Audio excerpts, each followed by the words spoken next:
নমস্কাৰ বন্ধু বান্ধৱীসকল, আজি আকৌ এটা মই নতুন ৰেচিপিলৈ আহিছোঁ। এই ৰেচিপিটোত মোৰ হালধি পাতত দিয়া মোৱা মাছ। এয়া মোৰ মাছখিনি মই ধুই মেলি এই হালধি পাতত এয়া মাছ আৰু নহৰু আদা খুন্দি লৈছোঁ আৰু নিমখ হালধি আৰু টেঙামৰা পাত, ঘৰৰে টেঙামৰা পাত আছিলে, আৰু এয়া মই নেমু চেপি দিছোঁ আৰু নেমুখিনি চেপি দিছোঁ। চেপি দিয়াৰ পাছত মিঠাতেল অকণমান মই সানি দি দিম।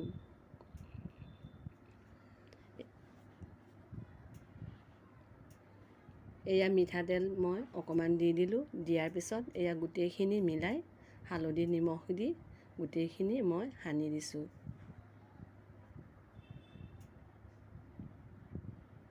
এয়া ধুনীয়াকৈ সানি লোৱাৰ পাছত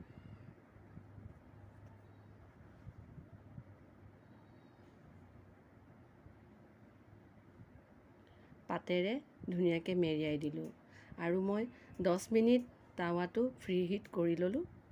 তাৰপিছত মই মেৰিয়াই থোৱা মাছখিনি টাৱাত দিলোঁ আৰু এয়া ঢাকনি দি মই 15 মিনিট ইয়াত ঢাকি থলোঁ।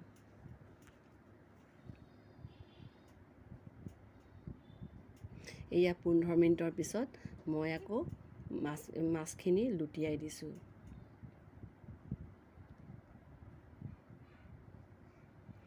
আকৌ মই লুটিয়াই দিয়াৰ পিছত 15 মিনিট ঢাকি থৈ দিম। যিহেতু মই নিজেই ভিডিঅ' কৰিছোঁ, কামো কৰিছোঁ, সেইকাৰণে ভিডিঅ'বোৰ ভালকৈ আপোনালোকক দেখাব পৰা নাই, তাৰ বাবে ক্ষমা বিচাৰিছোঁ।